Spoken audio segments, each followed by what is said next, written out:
Hello everyone. This side Poonam Grover from St. Andrews College of Technology and Management, Farooqnagar, Gurugram. Today I start with my lecture number 24, which I came under Unit 4 under the subject that is digital communication, and that video is or lecture is very important for ETC 6 semester student. So in my today lecture, I will cover various topic, that is one is called your direct sequence spread spectrum with coherent BPSK, signal space dimensionality, and frequency hopping spread spectrum. So, in behalf of this topic, various other things like probability of error and you can say processing gain of any BPSK system that should be easily find by the use of these topic. Clear? So, this is a very interesting lecture as per the student point of view and also for the digital communication. So we are came under, firstly we start with your digital spread, sorry you can say spread spectrum with coherent BPSK. Okay, that is a direct sequence, sorry, D stand for direct sequence spread spectrum with coherent BPSK. Why we use here coherent BPSK? So we use a direct sequence spread spectrum which is extend, what do you mean by direct sequence spread spectrum? It means that will be increase the strength of an signal at output, its bandwidth should be spreaded. So in that case your bandwidth will be extended of the input signal, so that's why its name is direct sequence spread spectrum. And hence input signal can be modulated by PSK, QPSK and QM. It means अगर हम उसने बोला है कि अगर आपने उसका मतलब है डायरेक्ट सीक्वेंस स्प्रेड शिफ्ट का मतलब क्या है कि हम इनपुट जो है जैसे मान लो उसने कोहेरेंट बीपीएस के लिखा है, इट मीन्स आपकी जो इनपुट है वो पीएसके टाइप इनपुट होगी, उसका आप जो स्पेक्ट्रम है वो स्प्रेड करना चाहते हो with the help of a direct sequence theory. So that direct sequence stand for your with the help of pseudo sequence you can spread the BPSK modulation with spread spectrum technology. It means हम इसकी input पे BPS की भी बजाय क्यूपीएस के भी दे सकते हैं या क्यूएएम भी दे सकते हैं. तो इसकी इनपुट इन तीनों में से आप किसी को भी प्रेजेंट करवा के उसको आप सूडो कोड की हेल्प से उसके स्पेक्ट्रम को क्या करेंगे, इंक्रीज करेंगे, यू कैन से उसकी बैंडविड्थ को आप एक्सटेंड करेंगे. So it is a digital spread spectrum technique. It is a wholly digital spread spectrum technique. So significance of your DSS in analog spread spectrum, जैसे इससे पहले एक टॉपिक आपने कवर किया, that is called your frequency hopping split spectrum, which we also explain in the later part of the video. It's having various drawback. So its drawback is that is a non coherent type detection, कि FHS जो है वो आपका non coherent type detection use करता है. इसलिए जो क्या होता है FSK और DPS के टेक्नोलॉजी जो टेक्निक्स होती हैं, अगर हम इसके इनपुट पे देंगे तो उसमें हम नॉन कोहेरेंट डिटेक्शन यूज करते हैं. इसलिए वो जो टेक्निक होती हैं वो आपकी फुल्ली फिल नहीं हो पाती हैं, यानी कि अच्छी तरह से लाइक उनका जो स्पेक्ट्रम है वो स्प्रेड नहीं हो पाता है. और आल्सो उस केस में आपका जो बिट एरर रेट होता है उस केस में वो भी क्या होता है, पुअर होता है. उसने ये बोला है कि अगर आप एनालॉग मॉड्यूलेशन का अगर आप एनालॉग स्प्रेड स्पेक्ट्रम कर रहे हैं, अगर आपने किसी एनालॉग सिग्नल का स्पेक्ट्रम करना है तो उसके लिए आप सॉरी आपका जो एनालॉग स्प्रेड स्पेक्ट्रम होता है उसकी अगर that is a type of your frequency hopping spread spectrum. So इसको भी मैं नेक्स्ट टॉपिक में क्लियर करूंगी. ओनली आपको इसका एक बार ओवरव्यू देती हूँ. फ्रीक्वेंसी होपिंग का मतलब क्या होता है, you change the frequency as per the time, so that's why its name is frequency hopping spread spectrum. Clear? इसमें हर एक इंस्टेंट पे आपकी frequency as per the time change होती है, लेकिन उसमें हम उसकी ड्रॉबैक क्या है, that is a analog type not a digital type. So analog carrying various advantage as per your digital type.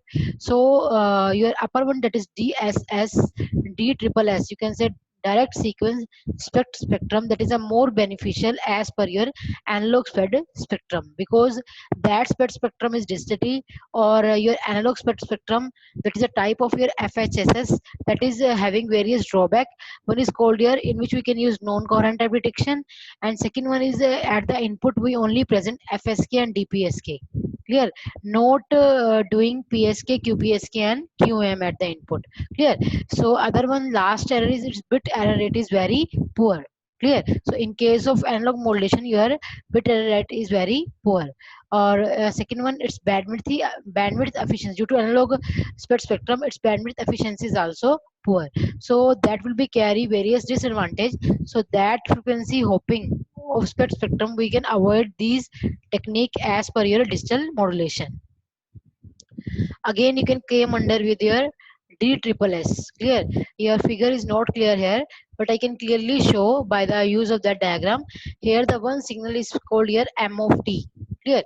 So that signal is called a scare wave type signal, in which the information is presented by your M of T, and you can draw that upper line show it means signal having the value 1 will be present here, and here the value 0, and here again if same bandwidth, the bandwidth is called in case of your message signal that will be represented by your TB stand for your bit rate of your message signal.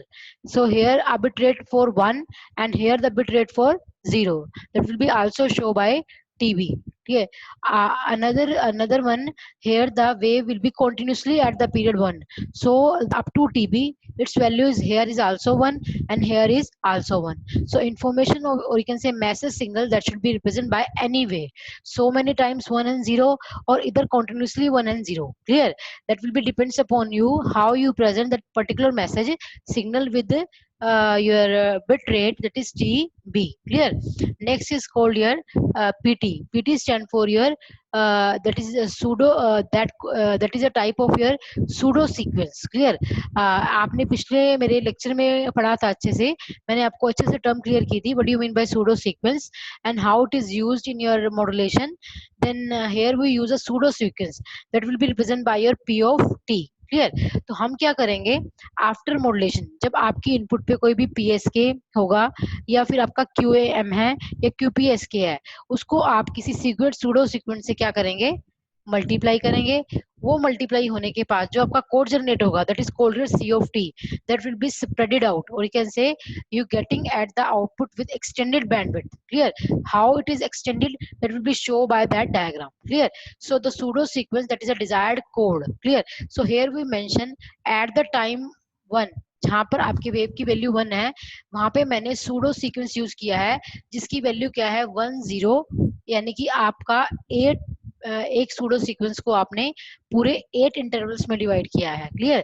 तो आप अगर एक pseudo sequence ले रहे हैं उसकी value है 10110100, that is a one pseudo sequence up to 1.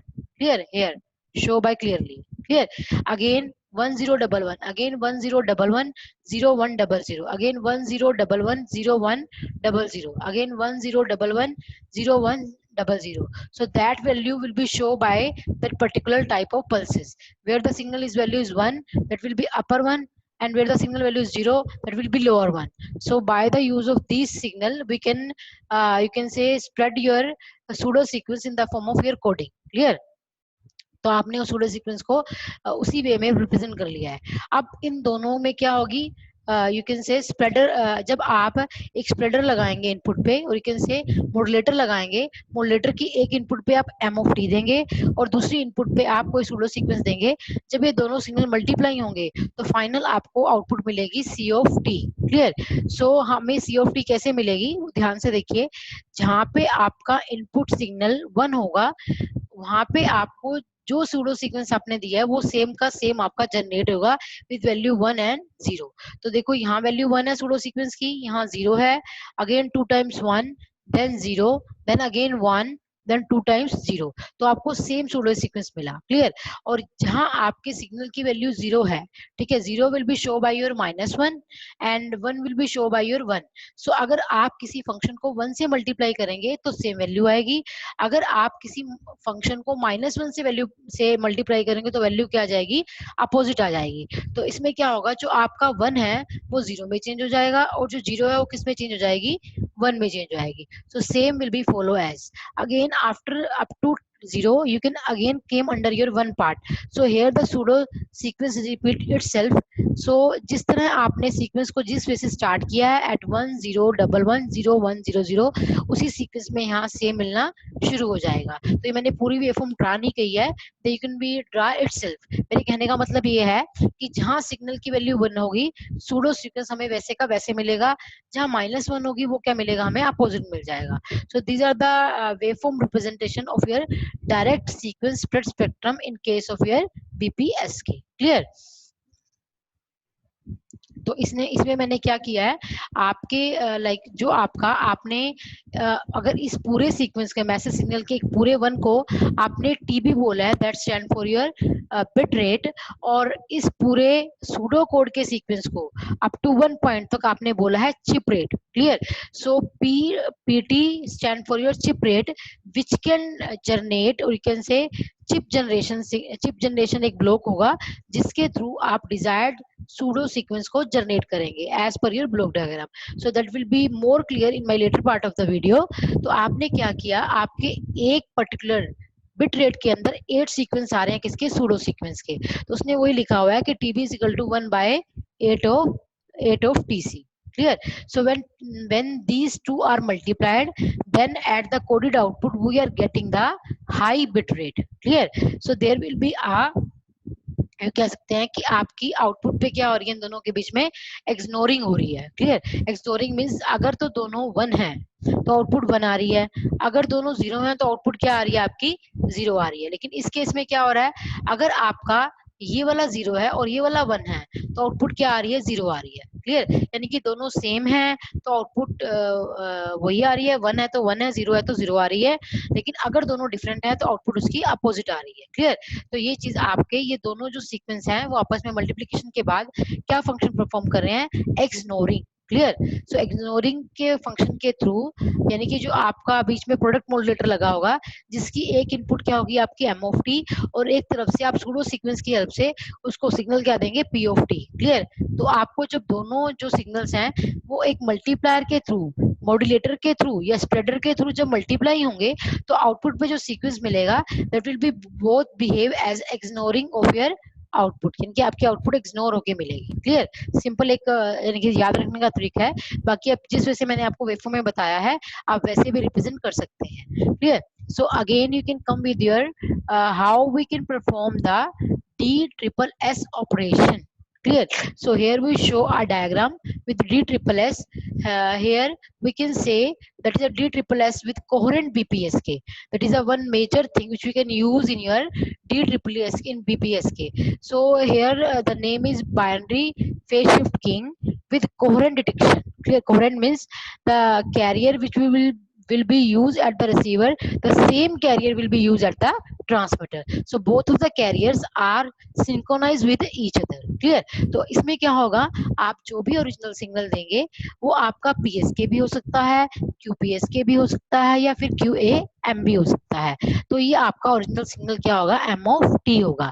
लेकिन हमारे सिलेबस के अकॉर्डिंग आपने BPSK कवर किया है तो आपकी इनपुट पे क्या प्रेजेंट होगा, PSK होगा। PSK मतलब कि आप इनपुट पे किसी कैरियर से मॉड्यूलेट करवा के और यहाँ जो phase shift king signal produce होगा उसको अगेन किसको देंगे, स्प्रेडर को देंगे, और यू कैन से मॉड्यूलेटर को देंगे। अब मॉड्यूलेटर की जो सेकंड इनपुट होगी वो आपकी कोई हाई चिप सीक्वेंस होगी जिसको हमने चिप जनरेटर के थ्रू, PN सीक्वेंस के थ्रू एक सूडो कोड जनरेट किए, क्लियर।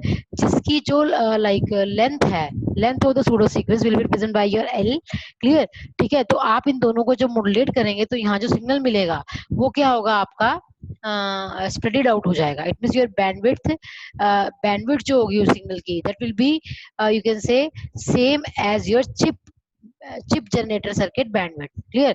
दोनों की बैंडविड्थ और ऑलमोस्ट एक हो गई, या हम ये कह सकते हैं कि आउटपुट पे जो हमें बैंडविड्थ मिलेगी that is L time of bandwidth of your input. यानी कि इसने जो हमें लेंथ दी है, जहां जितनी लेंथ ऑफ सीक्वेंस होगा, सपोज लेंथ ऑफ सीक्वेंस आपने पिछले एग्जांपल में 8 रखी हुई है, आपकी चिप जनरेशन की लेंथ क्या है 1/8 ऑफ टीसी, क्लियर। तो उसकी लेंथ कितनी हुई, 8 इंटरवल्स के अकॉर्डिंग डिवाइड हुई, क्लियर। तो अगर आपकी लेंथ 8 टाइम मल्टीपल्स ऑफ क्या हो जाएगी, इनपुट की बैंडविड्थ की, तो आपका सिग्नल क्या हो जाएगा, स्प्रेड आउट हो जाएगा, उसकी बैंडविड्थ क्या हो जाएगी, इंक्रीज हो जाएगी। अगर मैंने उन सीक्वेंस की वैल्यू 8 रखी हुई है एक पर्टिकुलर वन के अंदर, आप 5 भी ले सकते हैं, 6 भी ले सकते हैं, that depends upon as per your requirement use in your logic, clear. So आपने यहाँ पे क्या लिखा है, that is a spreaded bandwidth which we can get at your output, that is L time bandwidth of your input signal. L is the length of your chip generation signal. So chip generation length is, here we show that is TB is equal to 1/8 time of TC, clear. So that is a 8 time, here the L value will be 8 here, clear. If you only use the 5 pseudo sequence in the form of 10110, you also hear the length that is 5, ठीक है। Again you find the processing gain, the processing gain in case of your DSSPSK, that is the ratio of your TB by में TC। TB is the chip bit rate of your message signal and TC is the chip rate as per your chip generation sequence with the help of your PN pseudo sequence, you can say pseudo sequence, clear. So TB will be present, TB को अगर आप इन दोनों को इस form में लिखें और दोबारा से जब मल्टीप्लाई करके ऊपर लेके जाएंगे तो वो इसी फॉर्म में आ जाएगा, यानी कि आप इसको इस वे में प्रेजेंट कर सकते हैं, क्लियर। सो इसका मतलब क्या, सिंपली आउटपुट पे आपको डिजिटली आउटपुट मिलेगी in the form of plus and minus one, clear. It means जो प्रोसेसिंग गेन है that is the ratio of your, इस केस में जो एल होगा, किसी बुक में इसको एन से भी लिखा होगा या एल से लिखा होगा, वो तो आपका लाइक लेंथ है की, उस लेंथ पर्टिकुलर लेंथ के अंदर as per your chip rate आपने कितने सीक्वेंस लिया हुआ है, उसकी वैल्यू कितने कोड की फॉर्म में ली हुई है, वो 5 बिट का कोड है या 6 बिट का कोड है या 8 बिट का कोड है। जो मैंने एग्जाम्पल शो किया था पिछली बार में, पिछली स्लाइड्स में, उसमें मैंने लेंथ जो है वो 8 बिट की शो की हुई है, तो यहाँ पे लेंथ कितनी हो जाएगी, 8 टाइम ऑफ 8 TC। तो आपकी बैंडविड्थ क्या होगी, उतनी ही क्या हो जाएगी, स्प्रेडेड हो जाएगी, और सिग्नल आपका जो इनपुट पे है उसकी बैंडविड्थ इंक्रीज हो जाएगी और आउटपुट पे आपको एक्सटेंडेड फॉर्म में मिलेगा, क्लियर। आगे है, next is the concept of your bandwidth sharing by DSSS, you can say direct sequence spread spectrum. अब उसकी जो बैंडविड्थ, अगर हम जो हमने बैंडविड्थ लाइक जनरेट की है with the help of your DSSS, that will B not share by your WSN, और आप WSN उसको शेयर नहीं कर सकता, बट अगर हमने उन सूडो सीक्वेंस की बजाय कुछ ब्रेकर कोड्स यूज किए हैं तो उस केस में वो उसे यूज कर सकता है। So that is a one, you can से, disadvantage of your DSSS। Again the advantage of DSSS is better security and immunity against jamming compared to FHSS। यानी कि आपके FHSS में कई बार बाहर से कोई इंटरफेरेंस ऐड हो जाती है तो उसको ओवरकम करना, it is a very cumbersome process due to non coherent type detection, but in case of a DSSS due to coherent type detection here used, so that's why its immunity against the jamming compared to FHSS is more better, and also that provide your better security. So here we also show BPSK with modulator and demodulator. You can give it the input signal which is PSK. So PSK जो होगा उस input signal को आपने किसी pseudo sequence से multiply किया तो यहाँ जो आउटपुट मिलेगी that is called your bipolar non return to zero line signalling होगा। उसको हम क्या करेंगे, अगर जब बीपीएस के तो तभी प्रूव होगा कि जब आप उसकी मॉड्यूलेशन करोगे। तो आपने पहले इस केस में क्या किया है, सिंपली सूडो चिप सीक्वेंस से उसको मल्टीप्लाई किया, अगेन जो सिग्नल मिला उसकी बैंडविड्थ एक्सटेंड होके मिली ओनली, उस इनपुट बैंडविड्थ को आपने क्या कर लिया है, उसकी बैंडविड्थ की जो इनपुट सिग्नल की बैंडविड्थ था उसको आपने इंक्रीज कर लिया, फिर उस इनपुट सिग्नल की बैंडविड्थ को आपने किसी ऑसिलेटर से मल्टीप्लाई किया। तो जब इसका मतलब इनपुट का जब ऑसिलेटर से मल्टीप्लिकेशन हुआ यानी कि कैरियर से मल्टीप्लिकेशन हुआ तो यहाँ पे आपको क्या जनरेट होगा, बीपीएस के सिग्नल जनरेट हो जाएगा। क्लियर, बीपीएस के ये होता है ना कि आप कैरियर को किसी कैरियर को इनपुट के साथ क्या करते हो, मॉड्यूलेट करते हो। It means your carrier frequency changes as per your input signal, that is a type, that is called your binary phase shift breaking. Again जब उसको आपने ट्रांसमिट किया तो उसके अंदर कहीं जैमिंग या इंटरफेरेंस टाइप नॉइज क्या हो गई है, ऐड हो गई है। क्लियर? तो रिसीवर साइड पे जो सिग्नल आएगा, ठीक है, उसमें आपने अगेन जो कैरियर है वो आउट ऑफ फेज ऐड की, तो कैरियर का जो टर्म है वो यहाँ से माइनस हो जाएगा। क्लियर? और अगेन जब आप सूडो सीक्वेंस को दोबारा करोगे, उसी सीक्वेंस में दोबारा फिर ऐड करोगे इन अपोजिट पोलरिटी, तो वो जो सिग्नल होगा वो आपका क्या हो जाएगा, एक्चुअल में आपका सिग्नल क्या था, एम ऑफ टी इंटू में सीडो सीक्वेंस था। ठीक है, यहाँ पे जब कैरियर ऐड हुई तो सिग्नल बन गया आपका m of t p of t cos of omega c t. Clear? Clear? और जब इंटरफेरेंस छोड़ेगी तो आई ऑफ टी सब इंटरफेस भी आपने ऐड करके दिखा दी। लेकिन इस जब इस ब्लॉक के बाद आए तो सेम कैरियर फिर दोबारा यहाँ ऐड हो रही है। This upper portion is called your transmitter and the lower portion is called your receiver. तो जो कैरियर आपने रिसीवर साइड पे ऐड की थी वही कैरियर आप रिसीवर साइड पे डीमोडुलेट करने के लिए दोबारा से वही कैरियर ऐड करोगे with opposite face. Clear?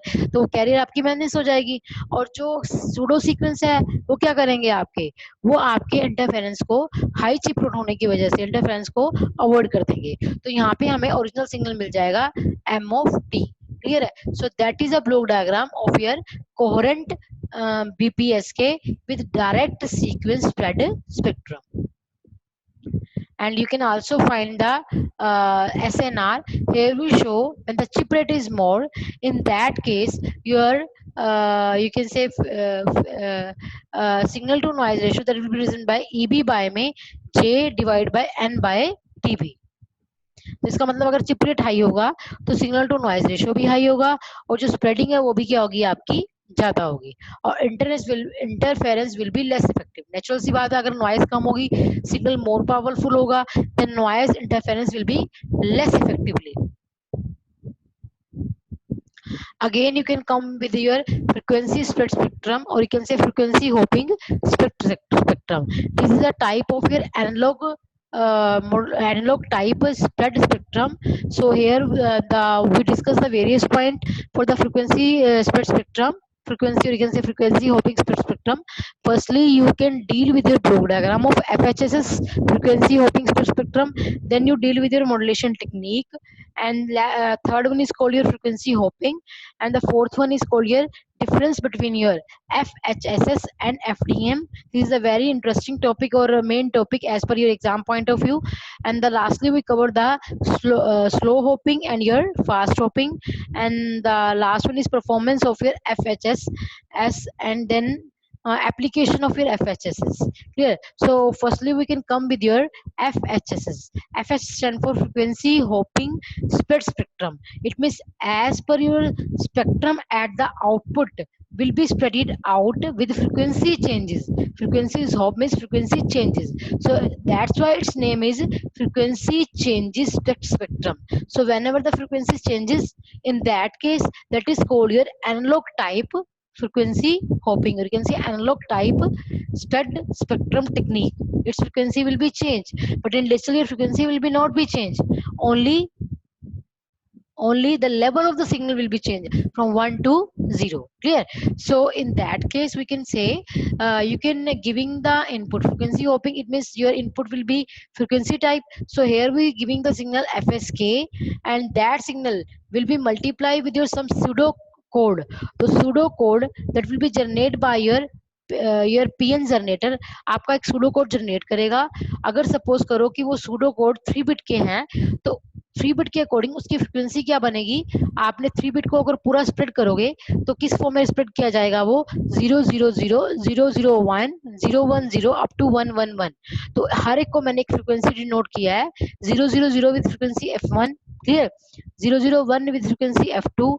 Again अगर वो 4 बिट का कोड जनरेट करता है तो उसके अकॉर्डिंग आपके 16 कॉम्बिनेशन बन जाएंगे फ्रीक्वेंसी के। तो आप क्या करोगे, आपने मॉड्यूलेशन को स्प्रेड करना है, clear, with the help of your FHSS technique. So it means हम ये कह सकते हैं कि इस केस में सपोज करो कि आपकी that is a carrier selection circuit, और कैसे carrier selection counter circuit, whenever you hop the frequency f3, तो आपका जो इनपुट है वो इस f3 के अकॉर्डिंग क्या होगा, स्प्रेडेड आउट होगा। क्लियर? तो यहाँ पे जो आपको बैंडविड्थ मिलेगी that will B spreaded out. तो मैंने आपका ऐसे अगर आपका आप 101 पे हो तो उस टाइम में f5 जाएगा, जब आप 111 पे हो तो क्या जाएगा, F7 जाएगा। इट मीन जो कैरियर है वो F7 पे होगी, उसके अकॉर्डिंग आपका इनपुट सिग्नल क्या होगा, मॉड्यूलेट होगा, और आउटपुट पे जो इनपुट की सिग्नल की बैंडविड्थ है वो आपको स्प्रेड होके मिलेगी, यानी कि एक्सटेंड और इंक्रीज होके मिलेगी। ठीक है। सो जो थिंग हमने यहाँ की है फॉर द मोडुलेटर के लिए, वही हम सेम फिनोमेना किसमें यूज करेंगे, डीमोडुलेशन के लिए। तो मैंने यहाँ एक डायग्राम दिखा रखा है आपको, उस डायग्राम की मैंने अंदर क्या शो किया हुआ है, जैसे सपोज करो कि ये आपका साइकिल 1 है, आप इस तरह का सेम साइकिल आगे बना लीजिए। क्लियर। तो मैंने एक सिंपल साइकिल बनाया है, उस पूरे साइकिल को as per your frequency hopping, मैंने अगर आपने 3 बिट का कोड यूज किया था तो आपने 8 इंटरवल्स में डिवाइड कर लिया, F1 F2 F3 F4 F5 F6 F7 F8 as per your timing instant here. So here we show the 8 time instant 1 2 3 4 5 6 7 8। Clear. तो जिस तरह इस तरह टाइम है, टाइम के अकॉर्डिंग आपने 8 टाइम सीक्वेंस बना ली, इस तरह फ्रीक्वेंसी है तो आपने फ्रीक्वेंसी की 8 पार्ट में उसको डिवाइड कर लिया। अब सपोज एट द टाइम जब आप इंस्टेंट 1 पे हो, टाइम 1, अगर यानी कि ये टाइम के अकॉर्डिंग इंस्टेंट आएंगे, तो at instant 1 your frequency will be F6। Clear. अगर at instant 2 your frequency will be F2, instant 3 F3, instant 4 F1। clear। It means your frequency will change as per the instant of time, so that's why its technique is called your frequency hopping। clear। So at input side we can use also PAM, QM and PAM। अगर अब इसकी input पे हम only FS के use कर सकते हैं, हम इसकी इनपुट पे PSK, QM और PAM क्यों नहीं यूज कर सकते, क्योंकि क्या है कि उसके अंदर non coherent type detection use होती है और इसके अंदर कोहेरेंट टाइप डिटेक्शन यूज होती है। So this method is very, अगर हम इसको भी इसमें यूज करना चाहेंगे तो हमें कोहेरेंट टाइप डिटेक्शन यूज करनी पड़ेगी। तो उस कोहेरेंट टाइप डिटेक्शन की वजह से आपका जो ये सिस्टम बनेगा पूरा, that will be very costlier. Clear. By the use of your coherent detection in that type of modulation technique, यानी कि अगर हम इस मॉड्यूलेशन टेक्निक को अपनी एनालॉग मॉड्यूलेशन स्पेक्ट्रम के अंदर लेके आएंगे तो आपको जो सिस्टम बनेगा पूरा ड्यू टू कोहेरेंट डिटेक्शन की वजह से that will be more costlier. So that's why we avoided, we only preferred FHSS with FSK। So here we draw the difference between your FHSS and FDM। clear। So FHSS stand for your you can say no change in frequency is to time।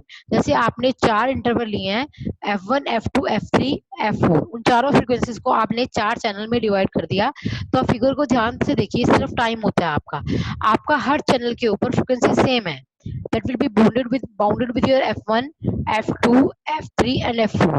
it means your frequency not be changed as per your time, but in case of FHSS, at every instant of time your frequency will be changed। here the frequency is 1, here the frequency is 2, so every time you change the frequency respect to time। जैसे मान लो channel 1, ये आपका जो numbering है वो channel को, ये channel 1, यहाँ पे चैनल 1 होप हुआ है, फिर यहाँ पे F2 पे चैनल 3 होप हुआ है, फिर F3 पे 4 होप हुआ है, F4 पे 2 होप हुआ है। तो आपकी फ्रीक्वेंसी जो है वो एज पर ये चैनल, जैसे सपोज करो जब यहाँ पे चैनल 1 है, चैनल 1 यहाँ है, चैनल 1 यहाँ है और चैनल 1 यहाँ है, चैनल 2 यहाँ है, यहाँ है, यहाँ है। इट मीन्स आपका हर एक इंस्टेंट पे आपका फ्रीक्वेंसीज क्या हो रहा है, चेंज हो रहा है। सो that's why it's technique is called here frequency hopping spread spectrum. Next you come with your slow hopping and fast hopping।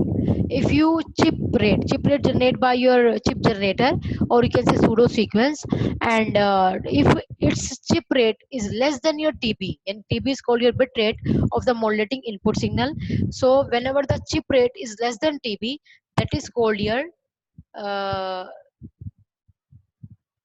sorry, I can mention here wrong thing. If your chip rate is greater than TB, that is called your fast hopping, and these are both are reversible with each other. If chip rate is more, that is called your fast hopping. If chip rate is less, that is called your slow hopping। clear।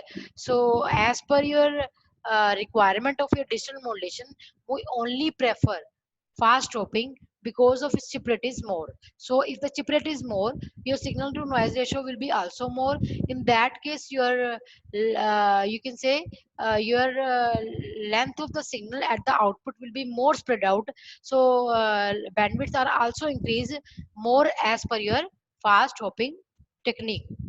So next you can come with your topic analysis as per the performance of your FHSS. So the performance depend upon of the FHS frequencies hopping space spectrum, that depends upon your signal to interference ratio. So signal to interference ratio, that is a ratio of your B upon may M minus 1 log of 12 LRB. So here the capital B represent your system bandwidth, and M is called the number of user, and L is called your number of orthogonal codes. Clear? If it is 8, if it is 5, it is 6, that will be shown by your previous diagram. And RB is called your signal rate, or you can say bit rate. So as per the requirement of a digital communication, the FHSS spread spectrum technique used mainly in your Bluetooth, because in Bluetooth in a second you can change the frequency or swap the frequency 625 times. So that is a very you can say most useful application as per your daily life.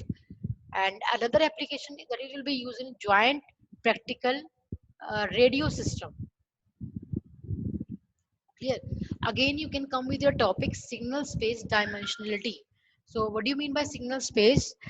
Signal space that will be clear with the help of your example, in which we are taking two pulses with the as a function of your time. So the first pulse will be represented by P1t, and the second pulse represented by your P2t. The signal space, मतलब कि आपने पिछली video में मैंने आपको एक signal space diagram करवाया था, तो so the signal space diagram will be depends upon your either that function will be orthonormal और orthogonal.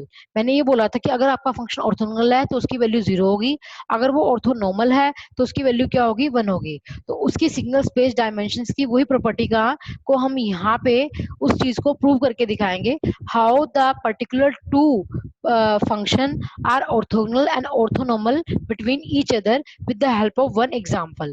So here we're taking to clear the concept of your signal space dimensionality with the help of two digital pulses. One is called your P1t and other one is called your P2t. So here we take the energy of your P1t signal, that is goes to your minus infinity to infinity P1 square t into my dt, and the energy of P2t also specify minus infinity to infinity P2t into my dt. So if they are orthonormal, so if they are orthonormal, the energy of your pulses is equal to your 1. Clear?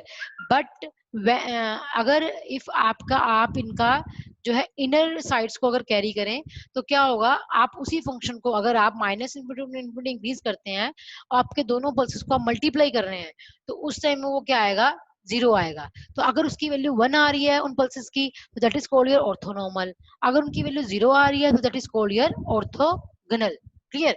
सो हमने इस चीज को clear करने के लिए मैंने यहाँ लिखा भी हुआ है, what do you mean by orthonormal. Orthonormal means both pulses are orthogonal, but normal means the pulses are normalized with your unit energy.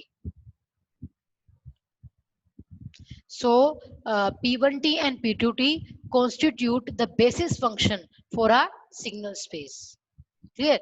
So as per your signal space diagram, you can mention as 4 coordinate, and you can take the value of your two signals, either अगर उस signal वो BPS के है तो उसकी 2 value आएंगी, अगर वो क्वाड्रेचर की फॉर्म में है तो उसकी 4 वैल्यूज आएंगी.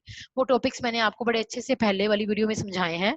ठीक है? सो इसमें मैंने क्या मेंशन किया है, signal space is a simply formed by linear combination of your orthonormal basis function.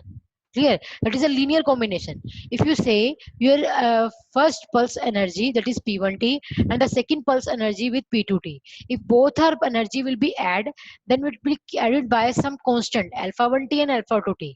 So alpha 1 and alpha 2 is called your any two real number.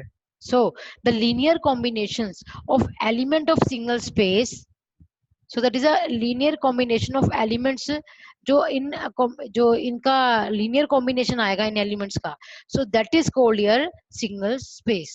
Clear? मतलब कि आप जब भी किसी दो पल्सेस को ऐड करोगे, उसके साथ जो लीनियर कॉम्बिनेशन होने की वजह से उनका जो अल्फा 1 और अल्फा 2 आएंगे, वो आपके कोई भी एनी टू रियल नंबर होंगे. अगर वो रियल नंबर हैं तो उनका कॉम्बिनेशन क्या होगा, आपका लीनियर होगा. तो दैट लीनियर कॉम्बिनेशन जो होगा वो रिप्रेजेंट करेगा elements of your signal space. ठीक है। तो यहाँ पे मैंने उसी चीज को थोड़ा सा ओपन करके जो दोनों प्रॉपर्टीज हैं उनको मैंने प्रूव करने की कोशिश की है। Suppose your P1t is √2/t cos of 2 pi f1t from 0 to t, and P2t is also 2/t cos 2 pi f2t with energy f2t. So P2t is supposed going to your f2t from 0 to t. So here we present the t is equal to k1 by f1 and t is equal to k2 by f2. So the t contains integers. Integer means number of cycles of P1t, and another t will be contain the number of cycle of P2t. Clear? So here we mention at the f1, we also mention if f1 on this side and t on this side will be represented by f1 is equal to k1 by may t, same as for your f2t, but t is called your fundamental, so that's why we can show here f1 into may f naught and k2 into may f naught, but we know very well f naught is equal to 1 by t nodes. So the different multiple of same fundamental frequency, it means you can getting at the output different multiple of your fundamental frequency. So as we know very well, the energy of your P1t, that is in minus infinity to infinity P1t into my dt, but you can take the only real combination, or you can say linear combination of your value. So that's why we show here 0 to t 2 by t, इस function की जब value put करोगे that is cos square 2 pi f1t आ जाएगी। और another जो function होगा इसको जब आप ओपन करोगे तो कैसे लिखा जाएगा, 2/t आपका बाहर आ जाएगा, कोसेर को लिखोगे कैसे लिखोगे, 1 प्लस कोस 4 पाई f1t बाय में 2 इंटू में dt। अब इसे सोल्व कीजिए with the help of integration. तो अगर आप इसको ओपन करके सोल्व करोगे, कोस का इंटीग्रेशन क्या हो जाएगा, sine between same angle and the limit goes to 0 to t। अब आपने इसको जब सोल्व किया तो इस फंक्शन की वैल्यू आ गई आपकी 1, और साइन के रिस्पेक्ट में जब इसकी फंक्शन की वैल्यू लाई करोगे तो ये फंक्शन आपका क्या हो जाएगा, 0 आ जाएगा। इट मींस की एनर्जी क्या हो गई है, 1 हो गई है। ऐसे अगर आप दूसरे सिग्नल को प्रूव करोगे with the help of same analysis which we can done for your first P1 pulse, उसके लिए अगर आप सेम करो तो उसकी एनर्जी भी क्या आ जाएगी, 1 आ जाएगी। तो वही बात हमने प्रूव कर दी है। It means if the two pulses having energy P1 and P2t with integration minus infinity to infinity, that value will be equal to 1. That shows your both of the pulses can represent your two function, and that will be orthonormal with each other as per the energy. So now we consider the inner product. As we say, the product of your P1t and P2t is equal to 0. How it is proved? That will be proved by your that particular equation. We can represent the P1t is 2 by t cos of 2 pi f1t, and P2t is 2 by t cos of 2 pi f2t into may dt. So 2 by t is common out, so that's why we show here. Again you can say that your you can say here the formula will be applied to 2 से divide करोगे, 2 से multiply करोगे तो यहाँ से जब divide होगा 2 cancel हो जाएगा, बाहर आ जाएगा आपका 1/t, और यहाँ 2 के cos से cos b का फॉर्मूला बन जाएगा, यहाँ मल्टीप्लाई आएगा प्लस नहीं आएगा।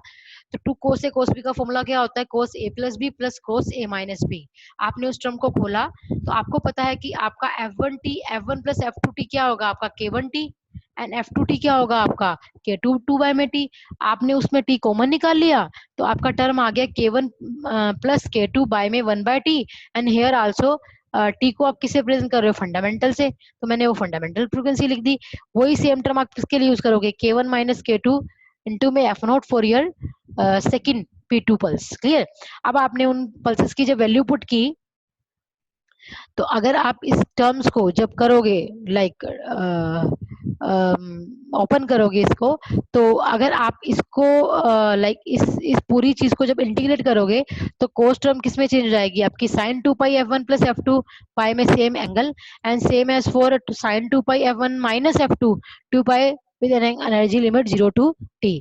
अब इसे आप सोल्व कीजिए तो सोल्व करने पर आपका क्या आ जाएगा, आपने f1 प्लस f2t को क्या पुट किया है अभी, that will be changed by your k1 plus k2 into में f नोट, वही सेम एंगल नीचे आ जाएगा, और उसमें k1 minus k2 same angle नीचे आ गया इंटू में f नोट आ जाएगा।